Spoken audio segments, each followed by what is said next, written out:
Yo, welcome to Crate 808 and join us as we dig into the crates of a modern rap genius, I would say, Mr. Billy Woods. And today we have got a very special guest to talk about Woods' genius. Yes, we hope his every victory isn't Pyrrhic. It is Norwegian producer Old Burger Beats in the house. How are you doing, my man? How are you? I'm great. Nice to be here again. And I'm looking forward to dig into the Billy Woods catalog and discuss his genius, as you say.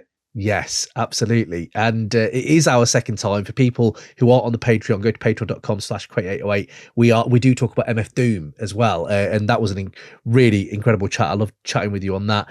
But today, we thought we'd dig in the crates of Woods. We'd also talk about your newest music, 74 Out of Time, which is just a beautiful record. People out there, do go check that out.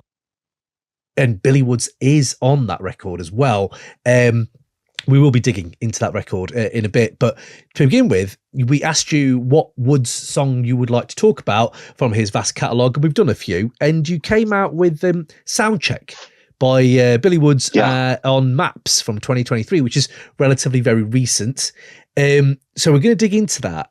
But every new guest who comes on the show, I do ask them the same question to everyone. I have to ask you as well, Old Burger Beats, what is the least hip-hop thing you've done in the last 24 hours?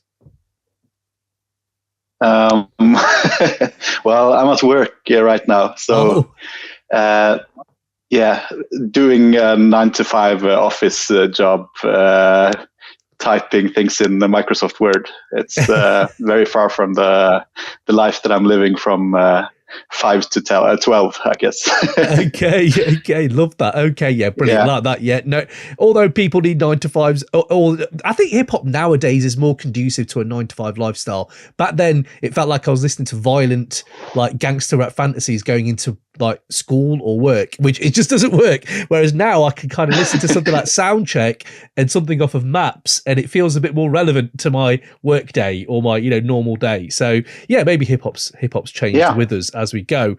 Brilliant answer. Let's talk about Woods then. This is why the people are here, to pick your brains about this and to hear about your history with Woods. So please let me know, what is your history with the artist? How's he grown with you? How have you grown with his music? Yeah, where did it all start?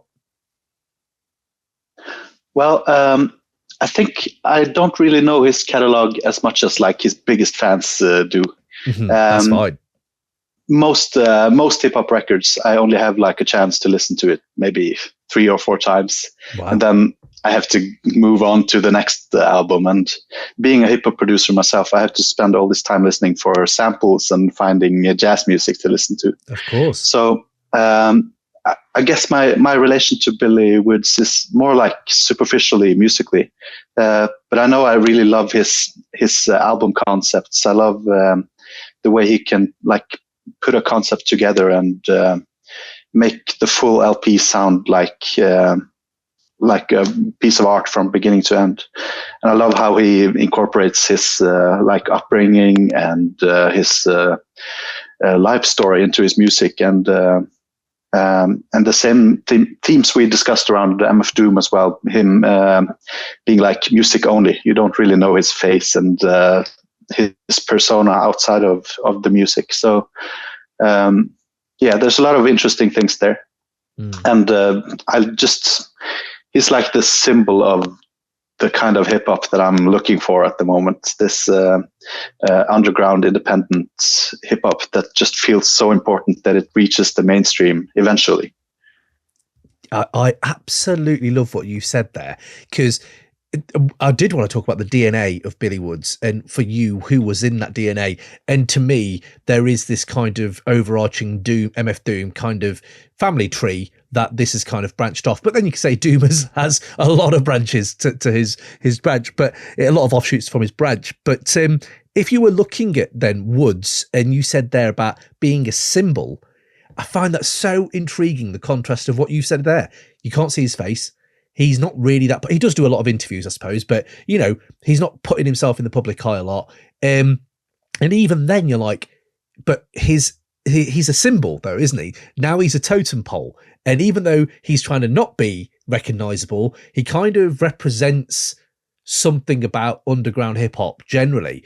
And to put your finger on it is kind of why we have these podcasts. It's like, what is it about Woods that kind of resonates with us as underground heads? And yeah, that's really fascinating the way you've put that. It's just made my mind think a bit differently about Woods, and I don't know, maybe his meaning to why he doesn't want to be seen, to also what we do as fans and twist it and turn it to our own thing. And yeah, man, absolutely. So on that though, the DNA of Woods for you, where would you say that kind, like what strands are there to that for you?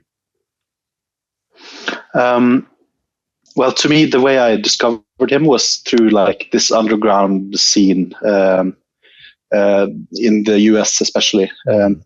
Like I think this started a decade ago or more, listening to people like Das Racist. One of my first meetings was this super underground scene, and then digging from that into I don't know, like Milo or Billy Woods and the Lucid, and this whole LA scene of underground musicians that's never really come up to the mainstream level. And I think on my 74 album and on my Mind Games albums as well, a lot of these names that I'm actually listening to, I reached out to them and sort of got to know a lot of these people as I was digging into their catalogs and learning more about them. So you were more proactive then, because there's some listeners who are very passive. Like, you know, you listen to this underground hip hop and not many, I'm sure there's so many beat makers out there. I'm interested to see how many of them do actually just reach out. And it's fascinating. You got to connect over, you know, obviously technology now, you couldn't do this maybe in the 90s or 80s hip hop scene. So to be able to do that alone is pretty amazing. And then for you to get a connection, have you actually ever, like in real life, like met these guys, or has it always been kind of virtual or through some sort of technology? Yeah, it's mostly through the internet. And I live in Oslo in Norway, and it's like one of the most northern countries in Europe. So when artists visit Europe to go on these Europe tours, most of the time Norway is left out because it's too expensive to go here, and it's a small country with I don't know, the scene is too small. So just arranging a Billy Woods concert in Norway, I'm not sure how it would work out, because maybe we're like 50 people who listen to his music here. Wow. So yeah, the scene is very small, and it's like I have to go to the US to meet these guys, I think. It's that's a shorter way to do it. Yeah, absolutely. Yeah, no, that I absolutely see that. Yeah, and there are still, even though we have the internet, we can do all this stuff like decades later, there are still pockets that, you know, might not be as visible as others. Yeah. So yeah, no, hip hop has still room to grow, and I'm sure it will. For say someone then comes to you, one of your friends, he's never heard Woods before, and you want to put him on. Someone who hasn't heard this artist, how would you describe his work generally? And what would you be able to say, like, you know, what you're going to get from this that you can't get anywhere else? What is that? What is that you can't get anywhere else, kind of thing? I think I would start by describing his voice, maybe. It's a very different voice from the way other rappers sound. So when releasing the 74 album as well, his voice really stands out. It's a much darker, more like a raspy tone than any other rappers out right now, I think. And then there's his lyrics and his like jazzy delivery, the way he, it's not like a regular flow thing. He can sound like he just tells you a poem or speaks almost in some verses, while others are more traditional. But I think his flow is really, really different from every other rapper in the world. So maybe that's the next thing I would say. And then you can start diving into the lyrics, and there's so many layers of complexity, and there's it feels very honest as well. It's not like braggadocious hip hop, or it's not the hip hop cliches in any of his tracks. It's just honest day-to-day reflections and personal stories, I think, which really attracts me in hip hop, all the way from like listening to Blue or MF Doom or just rappers telling about their own lives. That's my favorite part of hip hop. Yeah. Do you know, you said earlier about Das Racist? I just want to put a bit of shine on those artists around that time who, podcasts weren't that viable. There were still quite a few around, but it's like around late noughties. I don't remember. Like, I just want to give Homeboy Sandman a shout out, and people like Das Racist. Those guys. Who's the other guy? There was a Charlie. Oh God, I cannot remember his name. There's been a few. Lewis Logic. Lewis Logic's another one as well. Where I was like, these guys. I remember at that time. Blue is a perfect example. Oh, this isn't, a 90s ex-Woo member doing Gambino rap still. You still had that, but it was like, oh no, I'm 30 now. And now these guys are talking about being 30 and the stresses of that and all that. And, what's beautiful about that time is you get that, and then you have the emergence of rock, Marciano at the same time, and people like this. So you had crime rap and like everyday 9 to 5 rap at the same time, and I feel like Billy Woods obviously is in that. He was partaking at that time as well in hip hop. He was making music, so yeah, man, absolutely fascinating where we are now a few years later. And I think if you look at it for your own work as a producer, and a very good one at that point, what from Woods's artistry, work, principles, ethics, whatever it is about Billy Woods, what is kind of maybe the biggest lesson or takeaway you've kind of taken from him, and maybe it's influenced or informed your own work? I think he's just opening a lot of doors for everyone else in hip hop right now. An album like the Ethiops album, it just sounds so different. It has to do with his voice, it has to do with his flow and his lyrics, but it's also the beats that he's working with. It's more like it's very similar to jazz music, and the kind of jazz music that I'm listening to the most is like this creative music, and it's very free, and it's not limited by these steady BPMs or steady time signatures even. It's just very open, very free, that allows him to tell his story without boundaries, I think. So I think it's one of the finest examples of that, just opening doors for how hip hop can sound. Yeah. And I listened to 74 at a time.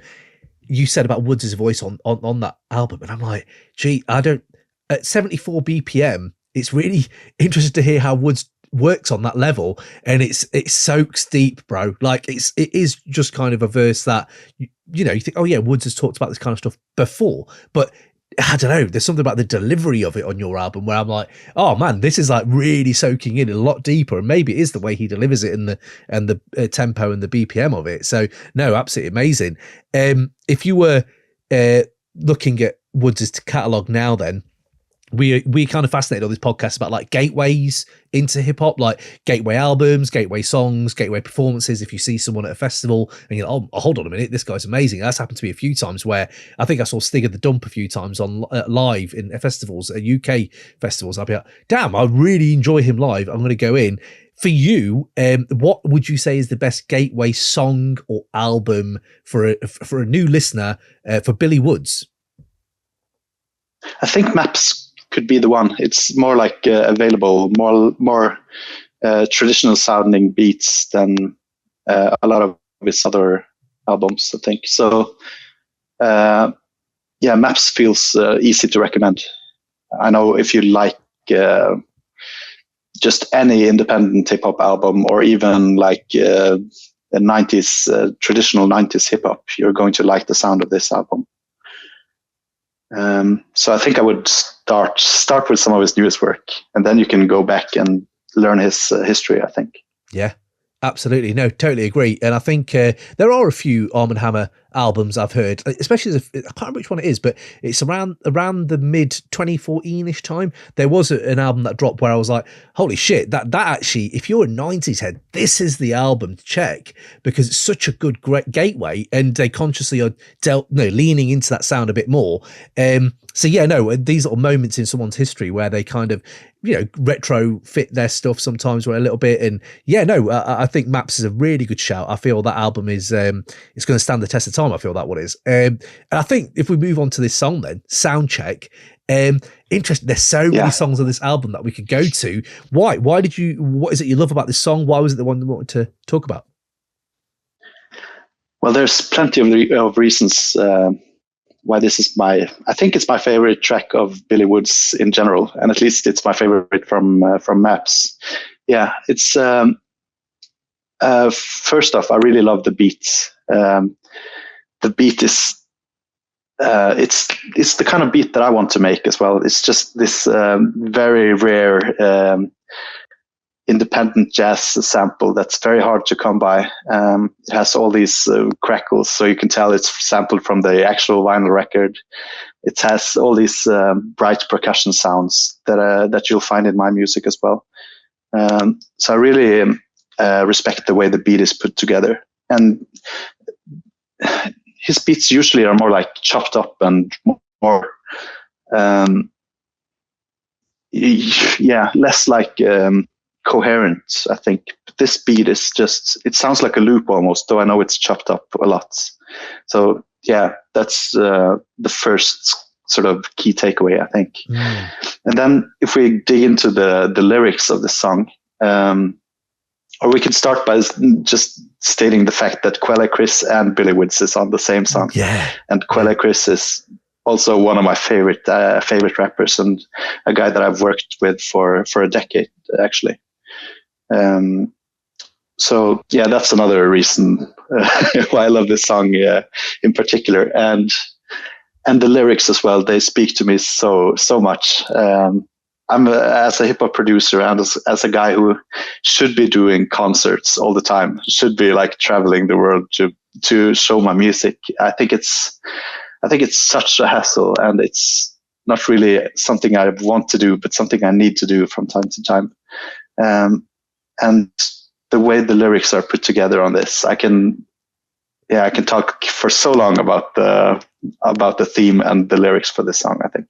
That is fascinating, because it is this kind of, well, when I look at the whole album as a whole, where it fits in the album, and Soundcheck, so the title, Soundcheck, you know what it's about, it's clean cut, we know what he's going to be talking about in this situation.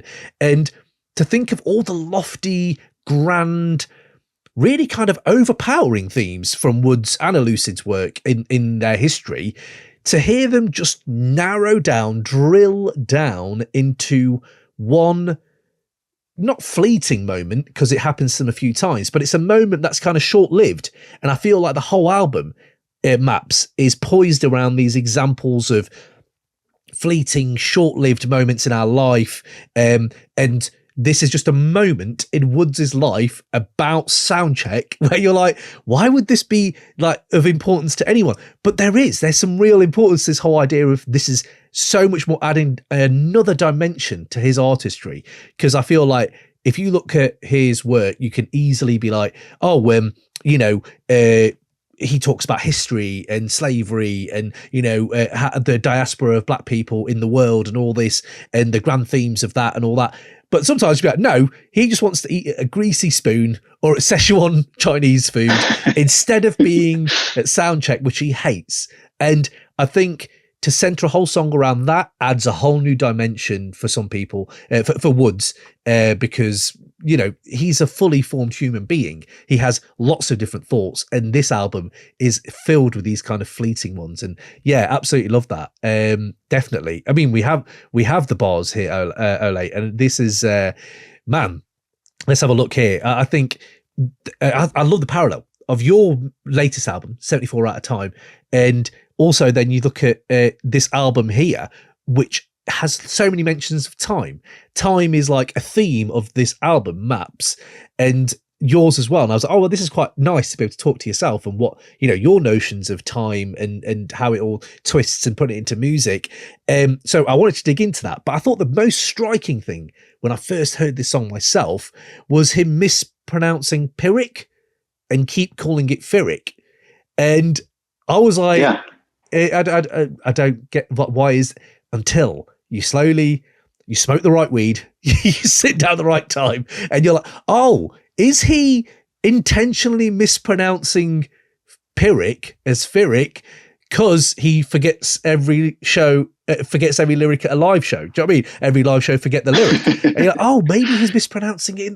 And he's playing 4D chess. What is happening here? So I don't know what you thought to that, like the idea of why he was mispronouncing that. I'm not sure. It could be just a mistake as well, but I think just using that word as well, it's so interesting. It's like a war term, and if you end up winning something but you still lose, there's so many casualties on your side that the victory feels like you've lost. I have the same feeling if I do a live show as well. It's like I've been nervous for 2 months before this live show, and then I do the show. It might go okay. It probably goes okay, but then afterwards, there's no relief. There's no joy afterwards. I'm just exhausted. Wow. And then, I'll rather focus on the things that didn't go well than the things that actually did. So it's just, even when something goes well, you still end up like feeling you've went to war, and it just cost more than it gained you in a way. So I think it's a really interesting parallel. Yeah, that is fascinating to me, because that's probably something I know definitely. I never considered that in the past, ever.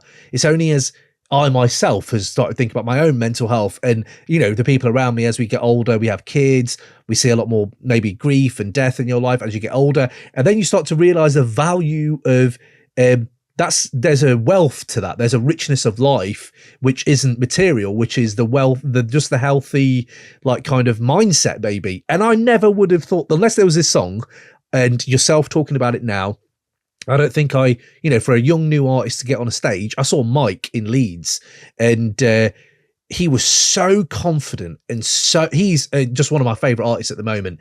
And the way he was delivering, I was like, he is like different. He is built different. He's so confident on the mic. But he had a guy with him, and I can't remember who it was, but one of his like boys was like doing a lot of the ad libs, did a whole set beforehand, and he was not nervous at all. But now you've mentioned it, I'm like, I wonder how that guy felt 2 months before doing this show, knowing he's touring with Mike.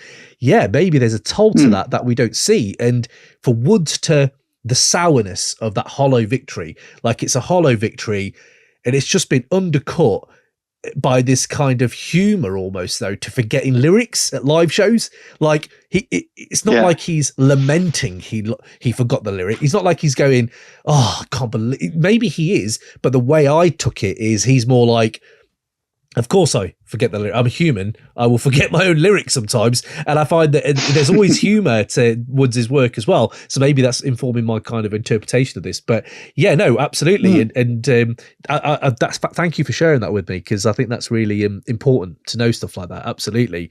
And also, for people who may not know more about this lyric, he has used this lyric before. So I looked at Rehearse with Ornette, and I was, oh yeah, that is the Woods verse. I think it's his first verse on there. He kicks it off with the exact same line. So I think we've talked about this before on the show.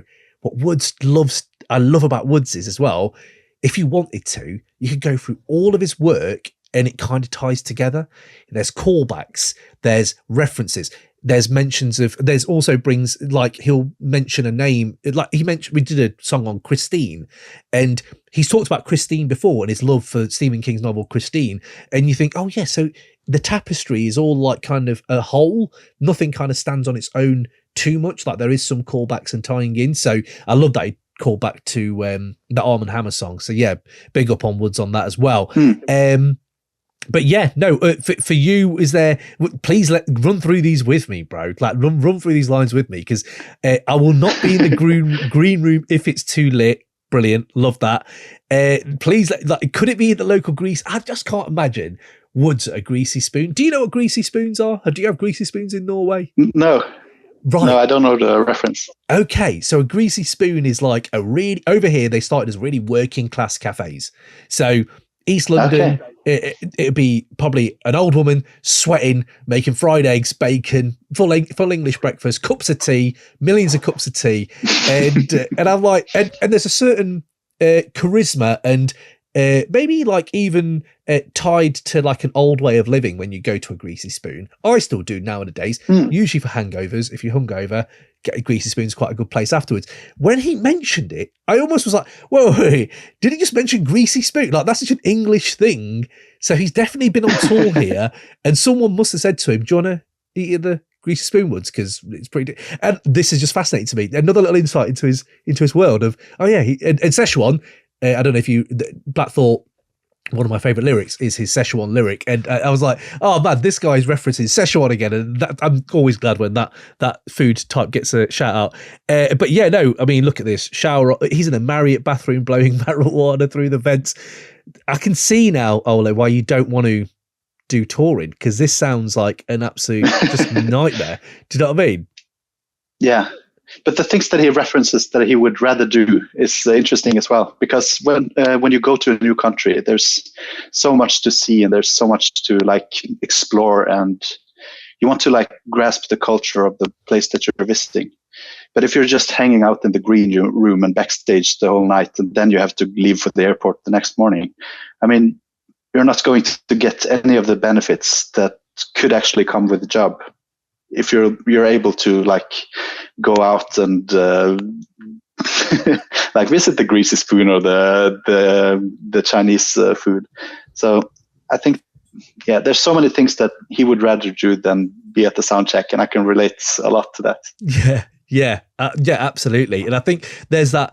We talked about the humour, and I think he says, "I will not be at Soundcheck, but I might check in to keep them honest." I love that. I kind of love that kind of devilry, that kind of, like mischievousness to him, where he's like, no, I hate Soundcheck, but I'm just going to make sure that you are doing your job as well at the same time.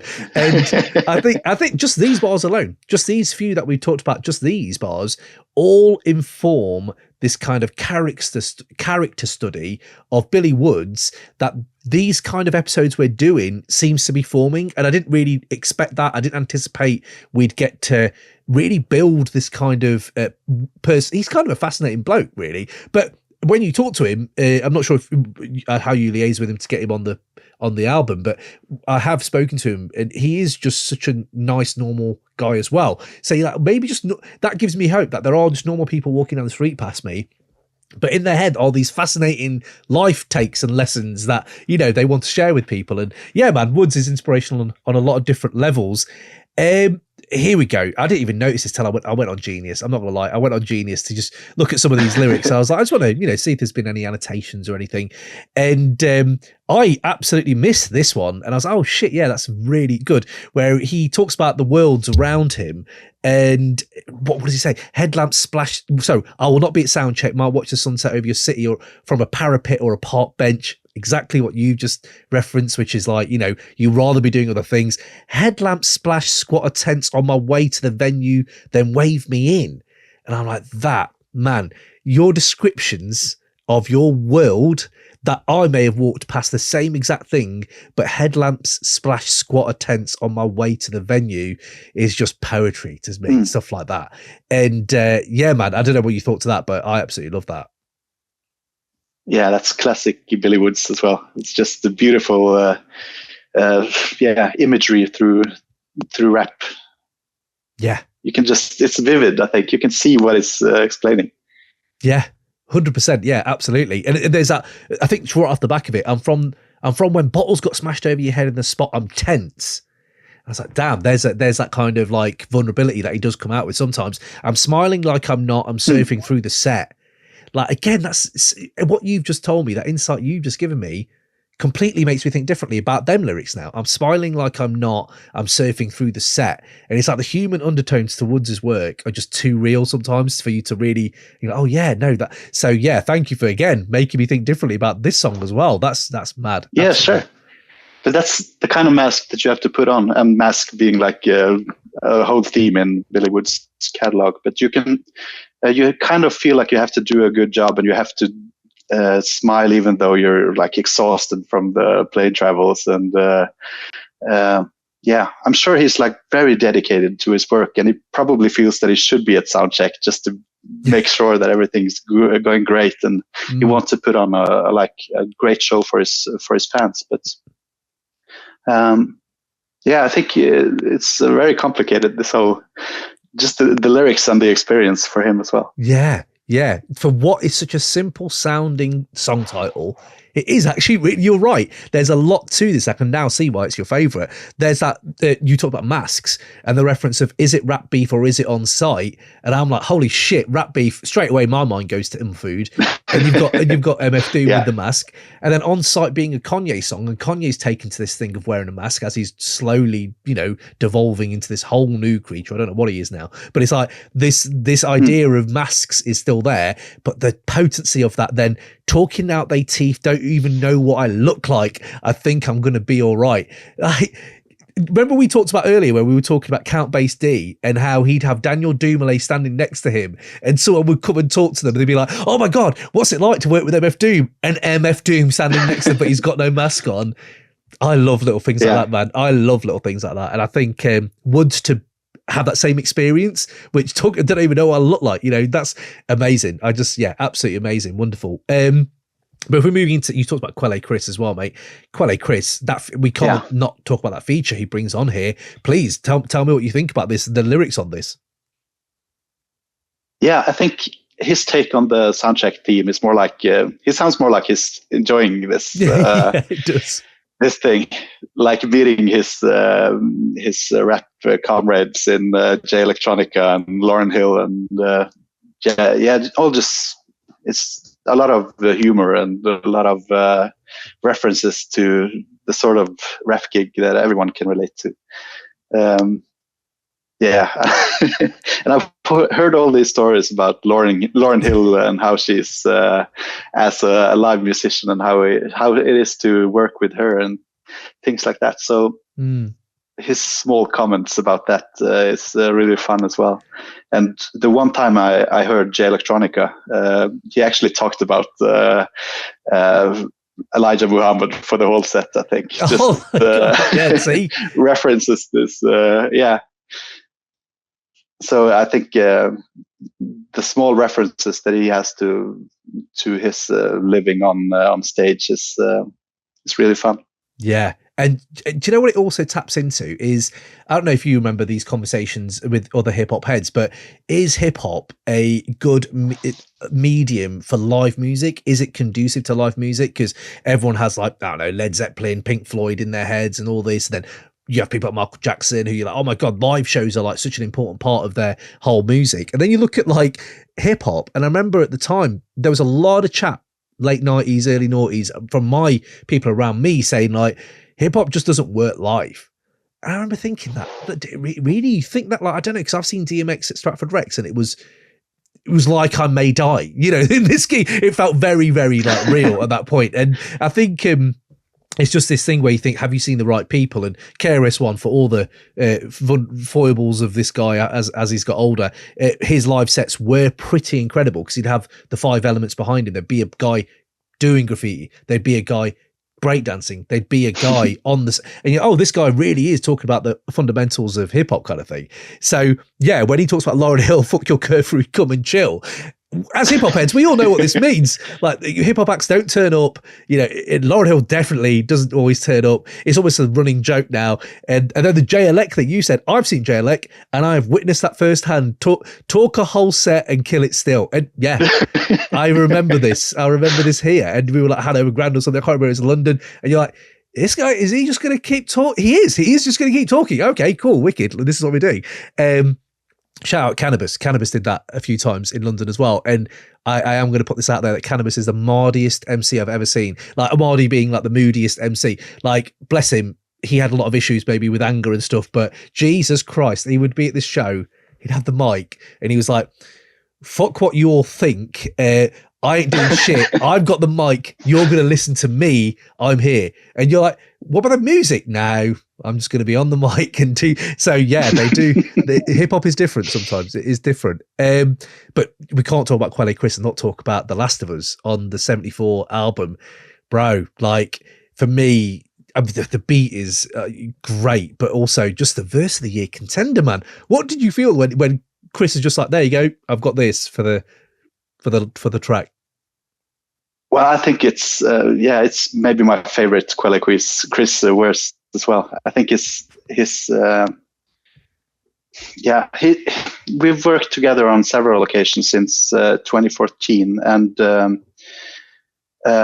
every time he's sent me a verse, it's been like, yeah, he feels kind of bad for it. It's not like his favorite, and I think this time when we worked, I think he really wanted to do something extra special for it.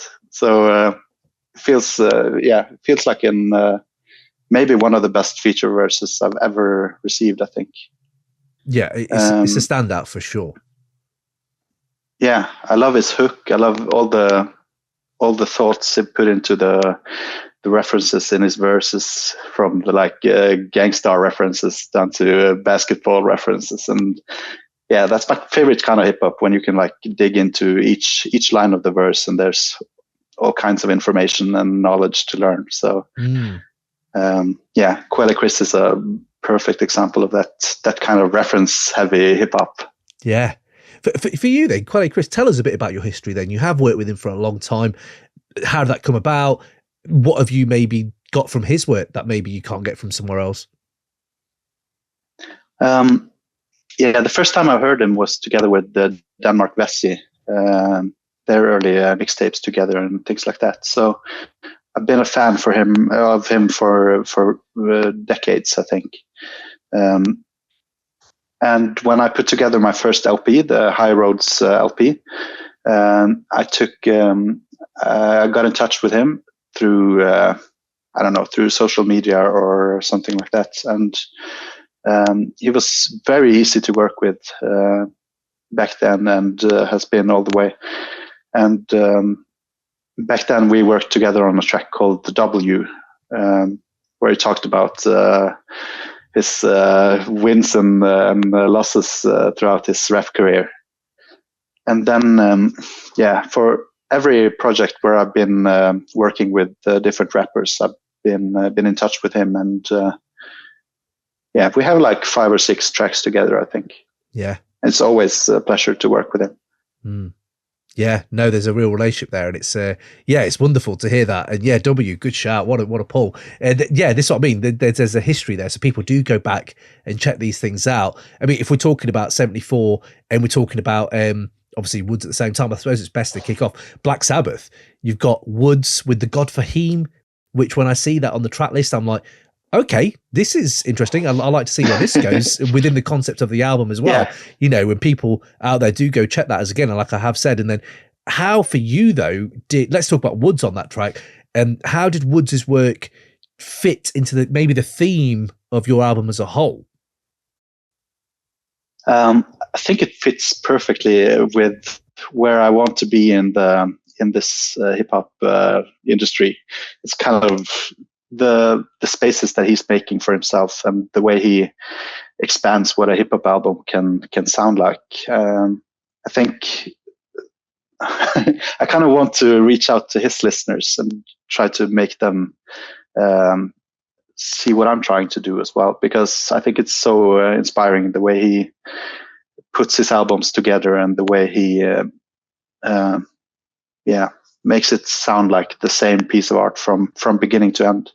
That's what I wanted to do with this 74 album as well. It's like everything is in the same tempo. Everything is the same kind of source material. Is the sound of spiritual jazz and the sound of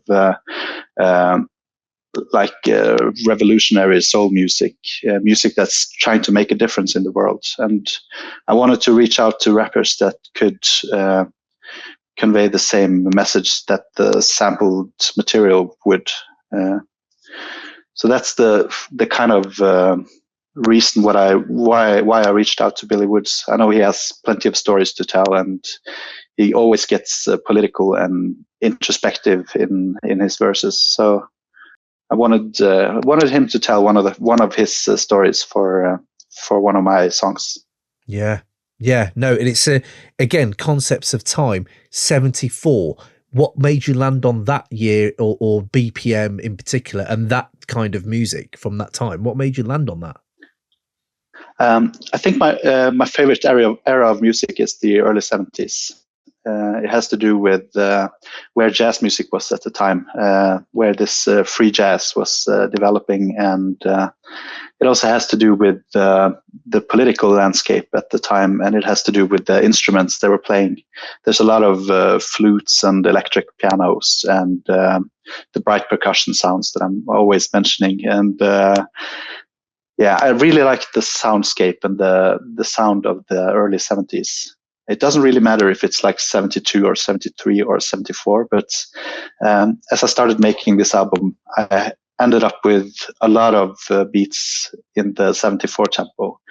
And when I played that material live, it was so fun to blend those songs together. So just one song melted into the next song, and eventually I had like 5 or 6 songs that sounded like the same. It all had the same frequencies and the same tempo and the same source material and the same. It just started to sound like an album. So that became sort of a boundary for me to work within. Sampling music from 1974, making a beat in the 74 BPM range, and then working with rappers that could try to tie it all together. And then I'm also lucky in releasing this album 50 years after the actual year of 1974. So that's something I wanted to do as well. So maybe I'll do one in 2031 celebrating 1981 or something. We'll see. Hey, it just feels like everything just, all the pieces fell together. Yeah, I'd be here for that though. I'd absolutely be here for that. I'm not sure how it sounds compared to, because you used the words there again, melting, and they melted into one another. When I hear this album, it's like a whole experience of just kind of basking in it. You can really, for me, the instrumentation and percussion is amazing.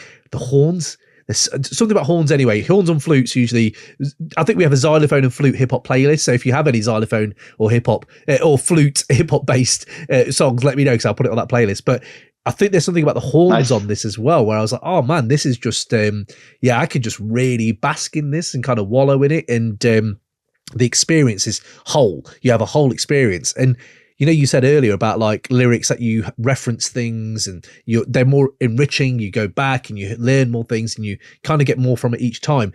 And the theme of politics and race and all that stuff that comes through in 1974. Have we really moved on that much in 2024? But to hear this album kind of approach that from this kind of jazzy hip hop like kind of direction, it's beautiful, man. And it's a lesson. I think there's a few lessons in the way you've made this that I hope a few people take, where it's like you can take a concept, but you can, like you said earlier, you can kind of push the boundaries. You can do something completely different. You don't have to. I don't know. I remember when Prince Paul dropped Prince of Thieves when I was a kid, and I don't know if you've heard that album, but that is a full-on concept album, and I'd never seen someone do a film in hip hop in a hip hop album. It's a film. It's amazing, and that's just kind of the ethics I love that is still around, which is like push the boundaries. Let's go for it. Why not? Let's see what we can do with this art form. And thank you for participating in that. On this Black Sabbath though, I mean, we talk about the God Fahim. What made you pair Fahim with Woods? They actually did that themselves. When I first made this beat, I reached out to the God Fahim because I think I've been talking to him earlier as well about working together. And when hearing this beat and finalizing this beat, I really heard his voice on it. So I think for a lot of the rappers involved on the LP, they actually got a lot of tracks to choose from. But I think I only sent this beat to the God Fahim. And then just a night or two later, he sent me back his final track. And then that sort of, it was one of the first rap verses on this album. So I ended up sending Billy Woods a lot of tracks to choose from when I got in touch with him for making a verse. And then I initially heard him on the opening track of the LP, the freeform beat. I thought that would be perfect for him, like this dark, raspy voice on a much more like positive, beautiful instrumental. But he actually chose the God Fahim track himself. That's the kind of beat that he felt most inspired by. And I'm sure he's a fan of the God Fahim's work as well, because he heard that verse before he decided to jump on it. So yeah, it was actually he who decided he wanted to be on the same track as Fahim.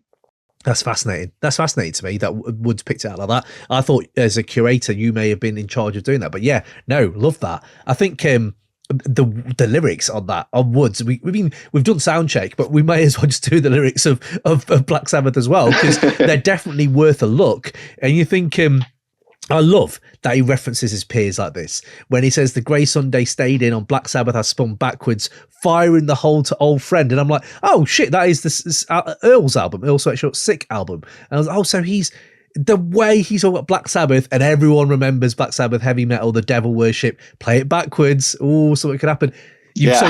So you got Sunday, you've got Sabbath, but Black Sabbath. And then you spin it backwards. So the entendres, oh my God, they're already here, tying it in amazingly. And then to reference, I'm not talking about Black Sabbath, I'm talking about Sick by Earl. I'm like, oh yeah, man, this guy gets me. He knows exactly what I'm about. And great album, by the way. Yeah, so people do go check out Sick as well from, I think it's 2022. God, that 2 years. Yeah. Oh, damn.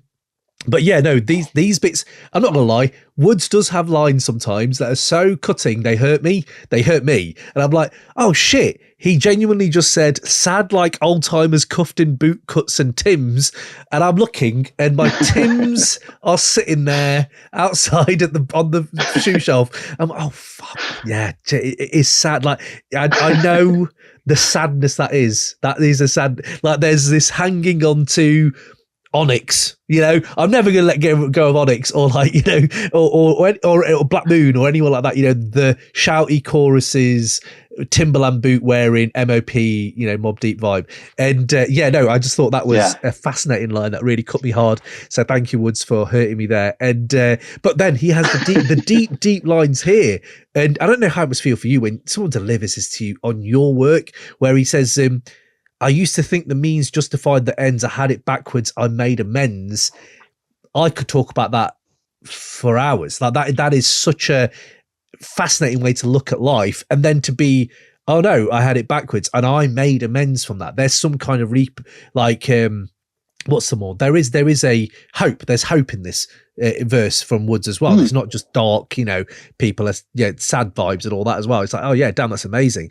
So I don't know what you thought to this verse, if there was any moments that struck you from Woods's lines on Black Sabbath. Yeah, I think when I first heard it, I didn't really grasp the details. Of course, yeah. The way we do now, because it's like a 12-bar verse. It's short and it's very like. It sounds so dark on the surface, but I agree. There's all kinds of friendly references and hope and humor in it as well. And I think it just supplements the beat and the God Fahim's verse as well, really perfectly. And he must have put a lot of thought and work into this verse. I think it's great. Yeah, just it's so impressive. Yeah, there is something in that where you think like, what's he say when, again, fleeting moments where it's that side of the road, coke on the roof of a car. It's like, okay, cool. Traffic slows. I wonder, was he close or far? I don't know any of that. What does this? I don't know what any of this means. So it goes time slippery with the slaughterhouse floor. I'm like, I don't really, but there's feelings it's invoking from me. Do you know what I mean? And I think I remember reading an interview from you. I can't remember where it was from, but it might have even been on the line notes, but you said something like, I really love music like this, tough rap on simple spiritual jazz beats. And I'm like, yeah, that is a corner of hip hop. There's some real tough rap on these softer beats sometimes, or softer in inverted commas. Like, this is not a soft beat. Listen to Black Sabbath, that is not a soft beat, but there is some spiritual jazz to it. Tell me about that for you. Like why you fell in love with that kind of mode of working. Yeah, it's a very small subgenre of hip hop, but people like Ka or Rock Marciano or the God Fahim's work as well, or a lot of the Griselda music, these kind of gangster rap verses on on beautiful, rare, independently released revolutionary jazz music. It's it's my two favorite genres mixed together into this beautiful product. Yeah. I also love his the way he talks about time in the end of the verse. I think when I sent Billy Woods the sort of just some info about the project when I initially got in touch with him. I think I mentioned what I was trying to do with referencing 1974 and talking about the time then and the time now, and the sort of themes that are still problems today that was problems back then. And the way he talks about time being slippery, and it's both like the time and the timing of the beats, but it's also the referencing the years and referencing his years, I think, in addition to the 1974 theme of the album. Yeah, absolutely. No, very, very well put. His whole notion of time, talking about that being slippery, is fascinating. And I think there's that. When I listen to this whole album, I'll listen to the essence of like old school jazz rap. When you there's an essence to that. And you've told me what attracts you to it, and I understand you did like play. Is it you played piano? Was it in saxophone as a kid? Was it? Yeah. So it's interesting to see how. Right. I don't know. Tell me how did that aid your craft and inform your work?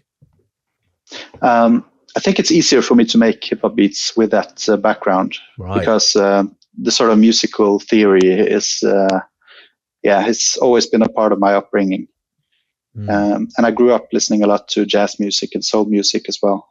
It's my parents' favorite genres. So I think, just growing up with that music sort of leaves some marks on me, I think. So when I listen to hip hop, that's the kind of music that I want hip hop to reference. Yeah, the jazz music and just soulful chords and beautiful melodies. So hip hop can be as tough as you want, but I still want it to be on this background of smooth or just beautiful chords and melodies. So that's like the essence of my music, I think.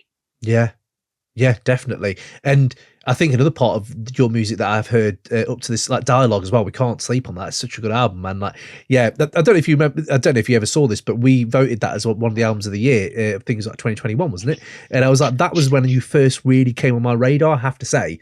And I didn't really know much about your work, and I love diving back. And one thing that has struck me is your attention to preserving stuff, which is like, this is a preservation of a time and a moment and a BPM in a way. It's a preservation of that even. 70, you think of it that way.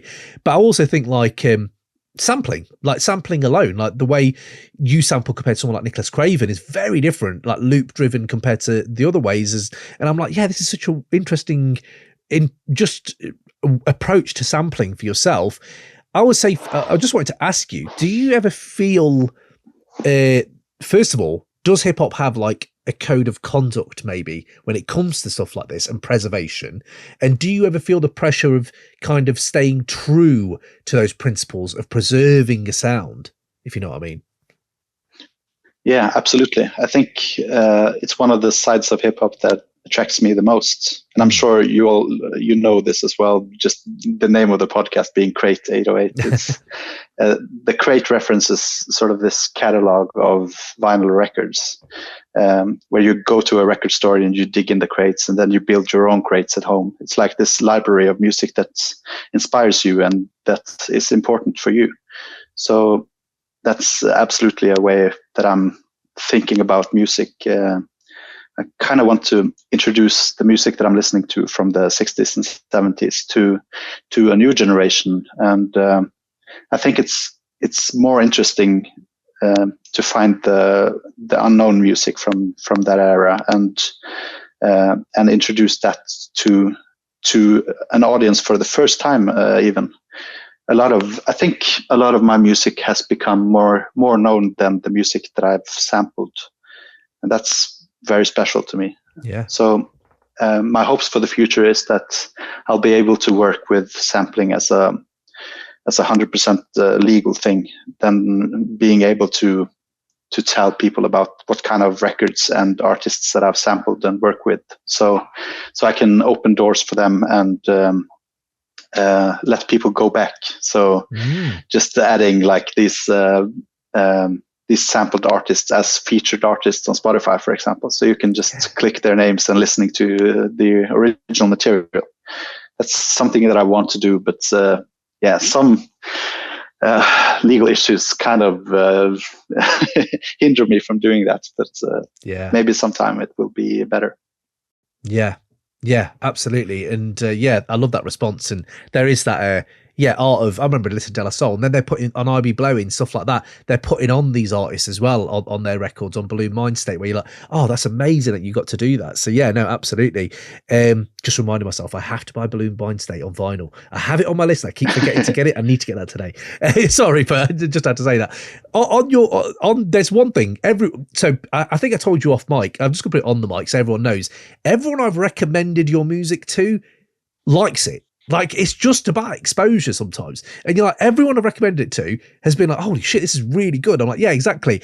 And more than one person has come to me and said, what a great name. Old Burger Beats. What a fucking wicked name that is. And that is a fucking wicked name, you're right. Where did it come from? Tell me the reasoning behind this name. Well, my name is Ole Birger, and it's a Norwegian name, and I'm named after my grandparents, actually. So my grandfather's name is Ole, and the other grandfather's name was Birger. And I wasn't old when I realized that if I tried to pronounce that name in English, it sounds like Old Burger. So when I started making hip hop beats, it became Old Burger Beats, just as a joke, really. But then I put that as the name on my first albums, and those albums kind of reached much further than I would assume they would reach. So it was kind of difficult to go away from the name as soon as I started using it.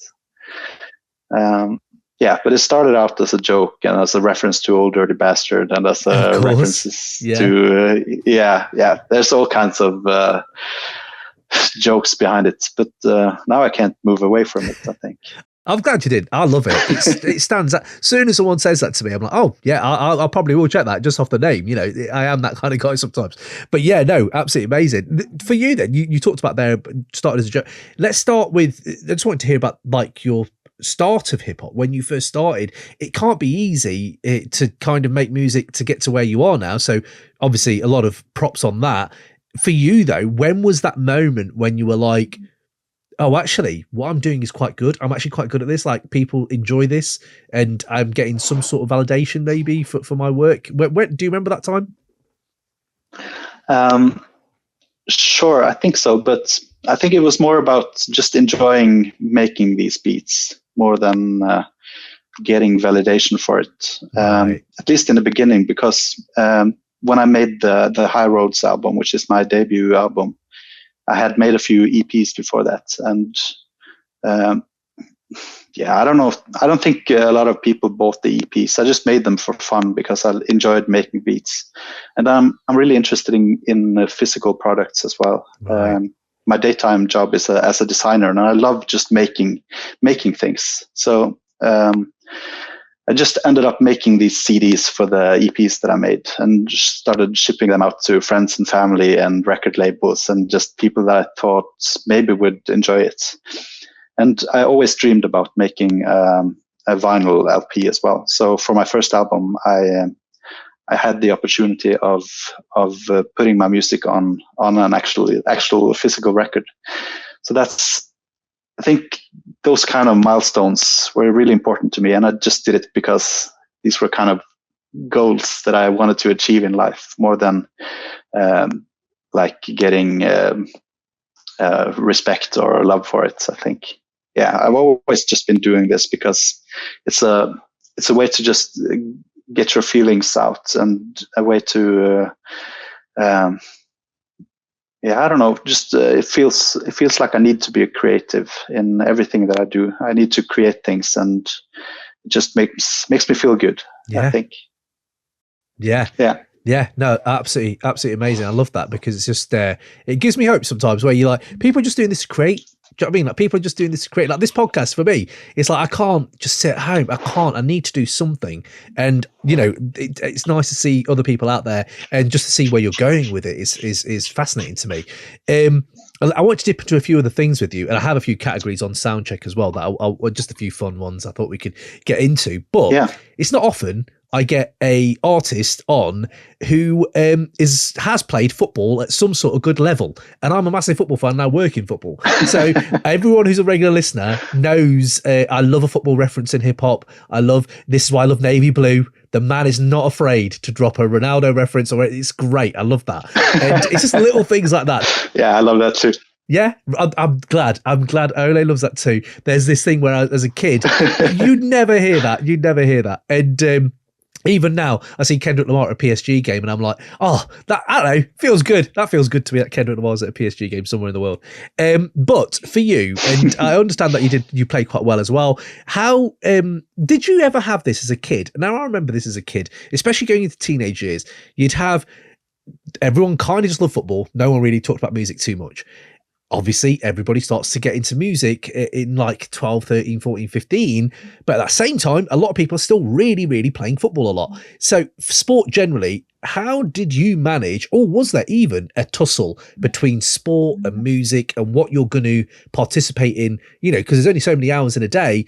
Like, did you ever have that tussle? Was there a conflict there ever, or were you quite easy with it? Yeah, there was a constant conflict, I think. Growing up, I really only wanted to play football, and my parents sort of forced me to get into music because it's so important to them. They're both the music teachers, and they really wanted me to get the kind of joy out of music that they get in their lives. So they forced me to start playing the piano and to start playing the saxophone and just to get into music. So I think it's just they wanted me to learn that language in a way.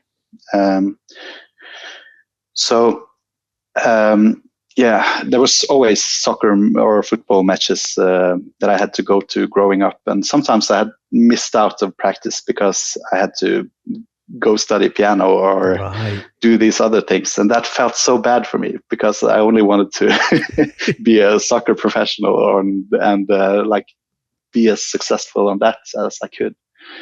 And that conflict just it got worse over time, I think. When I was like 18 years old, I was really into hip hop music and made beats and started dressing like my favorite rappers. And I remember showing up in the locker room before a match, just wearing these shorts and long socks and just trying to look like Tyler, the Creator. And the people in the locker room was like, "What are you doing? Why are you dressed like that?" So Tyler the Who? Yeah. Yeah. Oh wow! So I had all kinds of influences that tore me apart growing up. It's like it was difficult to both be a football guy and a music guy, and both playing saxophone in the marching band and at the same time listening to Ghostface Killah. There was all kinds of all kinds of small conflicts in my personality, I think.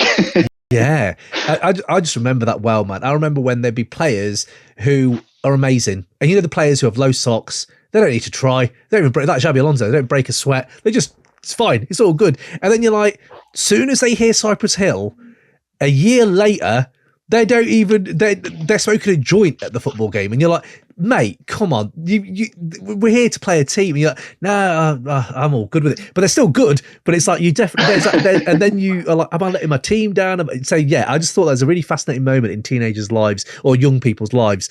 I was thinking you talk about being creative, and I don't know, I couldn't really find any similarities because I'm not really an artist. But are there any similarities between football and hip hop or making hit music? Is there any kind of parallels at all for you, or are they so vastly different? I think they're vastly different, but you have to work hard at being successful in both, I think. So maybe the biggest outtake from my upbringing in football is just being a team player and learning to work with other people and putting your needs aside to make the team work. and just being on the football fields every day to practice and be better. I think that's the same kind of work ethic that you should put into everything that you want to be successful at. Yeah. But it's very difficult being a professional football player because everyone wants to become one. So it's much more easy to to get some success in hip hop production. Yeah, that is less competition. Yeah, let's go. Very true. Very true. I'm seeing that with my lad now. He's only 6, but he scored 12 goals this season. I was like, bro, that's more than I ever scored at 6. So fair play to you. Amazing. And there's this thing where none of them will ever pass the ball. They're all going for the goal. You're like, oh my God, that does like leave them after a while. But there's certain players that never leave. There's certain players that still do that. You're like, yeah, you have to work as a team. So yeah, no, amazing. A bit of a fun one here then for you. Dream rap 5-a-side. I just think this is something I came up with just randomly. I'm so sorry you have to spend your time with me talking about this. I had to apologise to begin with. But dream rap 5-a-side. Like you get a ticket, you go, here you go, you, a few of your friends, free beer or whatever, chill. You get to watch 5 rappers play on a team together. Who would it be? Who would it be? I'm sorry. Huh, that's interesting. Yeah, I think I would... You mentioned Kendrick Lamar earlier. Mm-hmm. He looks like a good midfielder or yes. Yeah, I think he would be on the team. Yeah, I like that. That's a good shout. For I don't know, maybe Andre 3000 looks athletic as well. I think he would be a good left wing or something like that. Cutting in, flair. Definitely flair. Mm. I don't know. This is super difficult. I'm so sorry. I can help you. I can definitely help you here. Please do. I have a few in what my are your head. picks? Well, I was like, you kind of need someone big at the back, maybe even goalkeeper. But I was thinking, put Snoop in goal, right? Because he's tall. He's got long limbs. Yeah. He'd be good. But then I realised if you give Snoop too much time not doing anything, he will spark up a J and just start smoking. So I'm like, is that the best thing for a goalkeeper to be doing? I prefer my number 10 to maybe feel a bit more creative. So I had Snoop at the back maybe.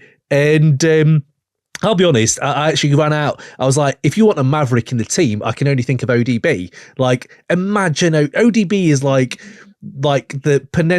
George Best, short, sharp, everything has happened in a concentrated amount of time. Put him at number 10. He'd be my number 10, I think. Just behind the main guy.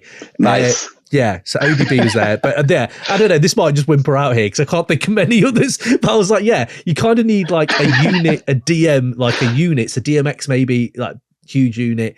And then, just maybe a little, I don't know, right wing, someone a bit different who can, I don't know, maybe nowadays, Woods, maybe put Woods in there. Mind you, he don't like to go to Soundcheck. He ain't going to be training, is he? Let's be honest. He ain't going to come to training either.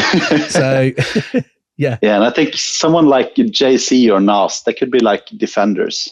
Yes. Like the steady guys in the back. Steady. Yeah, reliable. Yeah, like you know what you're going to get. Even when Nas drops a new track with Primo, my whole timeline was just either, oh my God, it's the best thing ever, or guys, this should have happened in 1994. Why are we still doing this? And I listened to it and I was like, no, but you can't say about Nas. Nas is actually still, he's standard. He's like, you're going to get what you're going to get. Okay, right, let's cut that nonsense and let's dip into some more nonsense. About Soundcheck, we did this with Woods, and we did this with Doom, and it was how deep is your love for Soundcheck, and we did it for what did you bring again? I can't remember what you brought now for Doom. What was it we talked about? What song was it? It was Rap Snitch Knishes. Rap Snitch Knishes. You bought Rap Snitch Knishes. We did that for this, and we realised that Rap Snitch Knishes, your love for that is huge because none of these really even got a look in. So I'm going to do it again with you now. We're going to go back to 2023 Soundchecks. So it's very, very recent. Okay. We're going to look at the world of film and hip hop music generally, mainstream. We'll go to film. Now, you can either have Soundcheck, it exists, we have this song, but all of these films have to be deleted from history, right? So I'm going to drop them to you now and let me know. So Everything Everywhere All at Once, that won the best Oscar for that year. So I'm going to go with Oscars here. That Avatar, The Way of Water, Elvis by Baz Luhrmann. I'm going to give you one more here. So what's that? Elvis, Avatar, Everything Everywhere All at Once, and then let's go for Top Gun Maverick. So that out of them 4, they have to all go, but you get to keep Soundcheck. What are you saying? Yeah, I think all of these were overrated, actually. So, yeah, let's stick with Soundcheck for now. Do you know what I love about talking to you, Ole? Is you seem such a nice, like, gentle person that you seem, but you're so brutal. You are so brutal sometimes. It's just brutal. No, Top Gun Maverick. I know a guy who's watched Top Gun Maverick about 25 times. I'm going to have to tell him that doesn't exist anymore. His life will be 10% worse. But to you, that's fine. Wow. I know. Wow. Yeah. I do say that to him a lot. I'm like, come on, mate. That's a lot of times. I'm sorry. I'll try to be more gentle in the next next round. No, keep it. I love the fact you're like this. Here's one then. Out of all them films, you get one Billy Woods song can be on the soundtrack of that film somewhere, or you even get a Woods feature. He doesn't like showing his face, so maybe that doesn't work. But you get like a Woods song in either Everywhere. Oh, that could work. Everything, Everywhere, All at Once. So I can maybe imagine a Woods song in there somewhere. Avatar. Okay, maybe Elvis. Unless, I don't know how that's going to work. And then Top Gun Maverick. Ooh, I don't know. What do you think? Would Woods work in any of those? Yeah, one of the first 2 maybe. I think the Everything or Everywhere All at Once had like a modern soundtrack, if I remember correctly. Yes. While at the Avatar soundtrack, I'm sure we could do like this abstract hip hop beats inspired by like quote unquote world music with really up about colonialism and things like that. I'm sure that could work. I'm sure it could. I enjoy that. I really enjoy that. And then let's just cut this nonsense. Let's get to this last one then. We're going to the Grammys. We're going to 2023. The Grammy winners for the rap album category. Again, same thing here. You get to keep Soundcheck, but all of these go. So you've got Pusha T, It's Almost Dry. I love that album. Jack Harlow, Come Home, The Kids Miss You. Future, I Never Liked You. DJ Khaled, God Did. And then Kendrick Lamar, Mr. Morale, The Big Steppers. Yeah. Well, I love Pusha T and I love Kendrick Lamar. 2 of my favorite rappers, actually. But I think Billy Woods right now is at a more interesting place than both of them. So yeah, if I can like throw the whole Maps album in, I would rate that album higher than both of the 2 others. Yes. At least. Yeah. Okay, we'll go with that. The Maps does, I'm absolutely with you as well. I love Kendrick, but Woods is on a different level, plane at the moment. Absolutely. Okay. How about that one then? One of them albums gets a Woods feature. I think I'd go Mr. Morale, but it's wow. We get a Woods feature on one of them albums. Absolutely. Can you imagine Kendrick and Woods together? That's perfect. I'm sure Kendrick Lamar is well aware of Billy Woods' music, and their catalogs feel very related to me. Though one is very mainstream and popular, but the other one is underground. I'm sure they're talking. Yeah, you've kind of just twisted my melon there a little bit, because I'm like, that's so true. I've never really thought of that parallel. Kendrick and Woods. There is this power undercurrent. Like, Dissect podcast, whoever it is out there, do that podcast. Like, let's align these 2 guys. There is a definite synthesis. There is something there bonding them 2 together, 100%. Even on the jazz level, just on To Pimp a Butterfly, like the jazz level of how he approaches jazz. Yeah. So thank you again for giving me food for thought. I'll definitely be thinking about that a bit more now afterwards. Ola, that's amazing. Thank you for your time, man. This has been amazing. I love talking to you. It's just a rich kind of. Obviously, we have a lot of American guests on, so to talk to anyone who's outside that realm and their experience and approach to hip hop is always something I value. So I thank you for your time. Before you go, though, I have to ask you what I ask everyone else. Last great piece of music you've heard. It could be old, could be new. Just the last great piece you heard.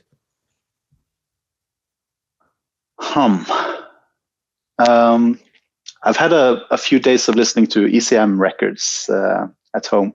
ECM is this German jazz label that was really, really popular in the 80s, especially. But I listened to an album a few days ago by a guy named Benny Maupin called A Jewel in the Lotus, I think.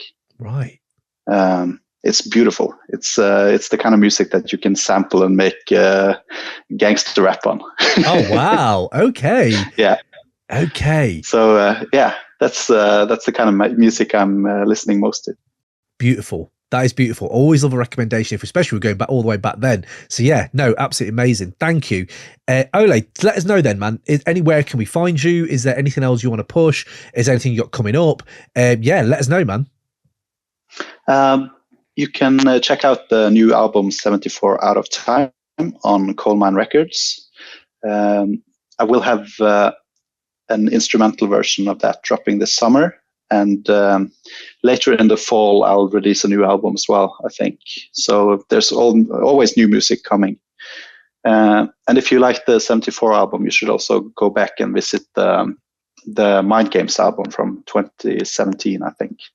So follow me on Instagram and Twitter and Facebook, and buy my music on Bandcamp.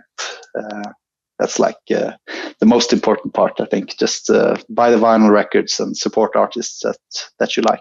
Big up. And thank you so much for the opportunity to be here and discuss all this great music, and being able to talk about my own music as well. It's great to have that platform. Oh man, absolutely, definitely. You just keep doing you, man. Keep pushing, keep putting this out, and we're here to just soak it in, interpret it, and just take it in our own lives. Yeah, beautiful stuff, man. Absolutely. But yeah, man, big yourself up. Yeah, man, we'll catch you soon. And yeah, the door's always open. Anytime you want to come on, man, just give us a shout. And yeah, it'd be great to have you again. Definitely. I would love to. Thank you so much. Thank you, man. Peace. All right, talk soon. Thank you. Peace, man.